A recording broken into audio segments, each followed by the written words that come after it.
control the vertigo.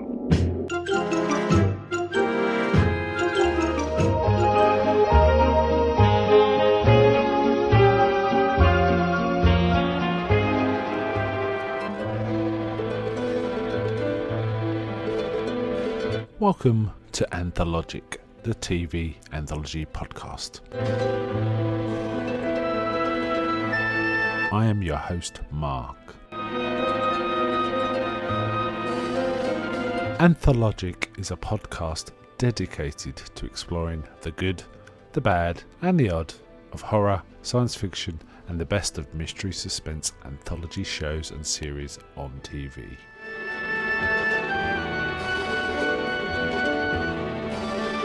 Join me as we slip through the cracks of reality to approach the extremes of experience, where we can peruse the stories and art of a sinister fairground of strange and wonderful rides.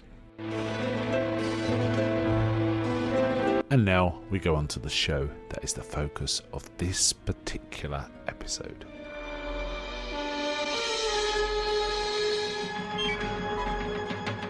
Welcome to this episode of Anthologic with your host Mark. So, this particular episode is one of my random picks. I try and do them roughly randomly every other show. Occasionally there's ones that get on my radar of very recent shows where that takes precedence. For example, recently Love, Death and Robots. However, this was a random pick. What I do is literally roll a dice with a lot of numbers on, and then I count down from the top of the list until I get to the one came up. And in this particular episode, I'll be covering a series called Monsters. Now, this is a horror anthology series syndicated, ran from 1988 to 1991, with some of the same DNA as Tales from the Dark Side, same producer, Richard P. Rubenstein. And this show started the year Tales from the Dark Side ended. And there's a kind of very similar look and feel. However, Tales from the Dark Side would often diverge into other things like science fiction, fantasy, even a bit noir, I think, sometimes, stuff like that. But this series kept itself restricted to horror only. And indeed, they tried to have a monster in every episode, hence the name Monsters. Now, this one wasn't on my radar in any way. I hadn't even heard of this show. It's one of those ones that I kind of dug up when I was researching anthology shows generally. It was kind of, something called Monsters and it's horror. I've got to sort of cover that. And I hadn't watched any episodes at all until this one. In this one, I watched a pilot. So I'm fairly new to this. Having said that, it appears to have been quite successful. It ran for 3 seasons, each with 24 episodes, so there are 72 episodes in the can for this, which is kind of astonishing to me because, as I say, I'd never even heard of it. So I'm sure there's a few listeners out there that know it and know it quite well. And if you don't, I hope this is put on your radar. I think there's at least a few episodes on YouTube, so you can sort of pick it up that way. And in its time, it had various fairly famous people on it. The first episode we covered tonight has David McCallum, for example, and I'll get back to that in a bit. But in its time, it's had people like Linda Blair, Debbie Harry, Pam Grier, Will Wheaton, Meatloaf. Laura Branigan, the singer, was in one episode. So it's kind of things like that. And it's a fairly low-budget sort of affair. Apparently, it restricts itself to very few locations and very few actors. But as the episode is written that way. And this first episode I'll be covering it follows that sort of line as well. There are basically 5 actors in this. One's a child with a non-speaking part. No, actually 6. I just realised there's one other character who does appear in this. He's more a stuntman, I would imagine, but there's very few characters. They run from about 22, 23 minutes, so that kind of structure. Certainly in season 1, I can't speak for 2 or 3 because I haven't got through it yet.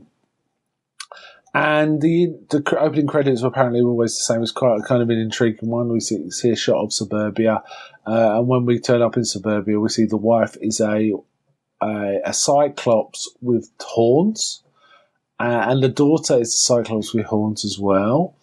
but the husband's more like a kind of melted pile of ice cream head. I think they were riffing on a couch potato idea. He's got a potato head kind of thing, and he's got distorted hands as well.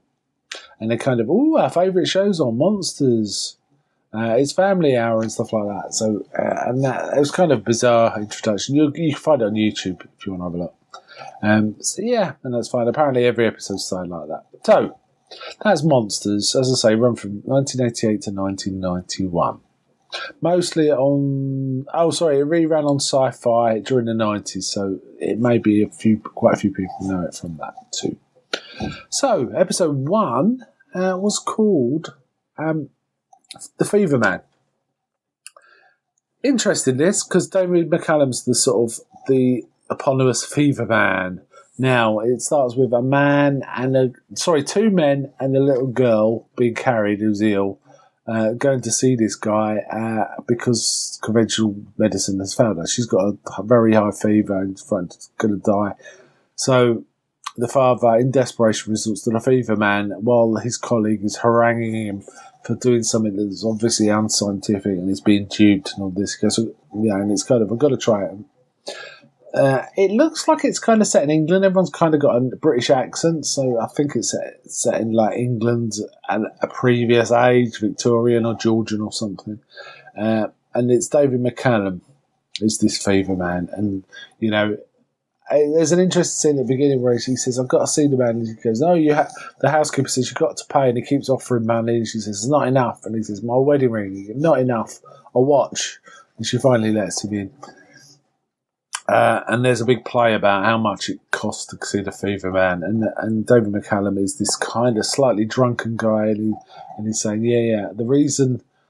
At one point, he has an interesting dialogue where he says, "The reason I charge so high is so people don't feel guilt. If you charge high enough, no one feels guilty about it, or feels like they owe you something. There's no debt. If you charge high and you pay high, you can do it with a clear conscience and you can sleep better at night. It's kind of thing."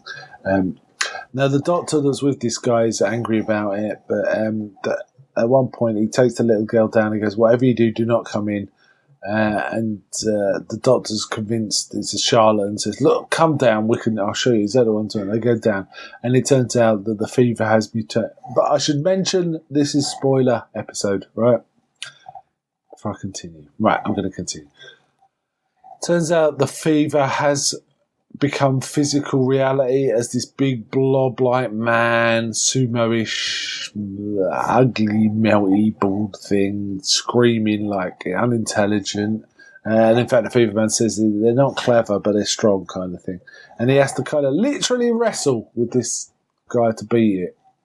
And he's got these crystals around his neck that seem to have special powers to help him do it. And it's at one point the doctor's sort of haranguing him, and he says, "Right, so what happens if you don't beat it? Do you return the money even though you charge high?" He goes, No. He goes, "It's not like that." He goes, "If I don't beat it, I don't survive. Both me and the patient end up dead. So I always have to beat it."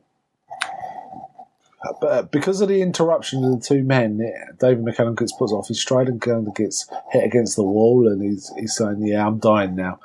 And he says to the doctor, he goes, "Right, to make up to this, you're going to have to fight it." And he gives him the crystals.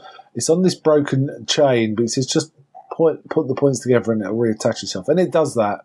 And the doctor has to wrestle this weird thing, and finally does, and so does the little girl. But then it turns out it's a kind of a twist and tale. He's become the Feverman. And if he doesn't have to do it, but if he doesn't, a little bit of himself disappears with each refusal. So it sounds like this is a handing on the baton of Feverman through the ages kind of thing. So yeah, kind of a cool episode. I quite liked it. It was cheap and cheerful. And I quite like this show. I'd be interested if anyone's got any comments about it other than that. And yeah, I'd say this is a watch. So yeah, it's a thumbs up from me. Okay, so that's it for this show. And may I ask, is anybody out there?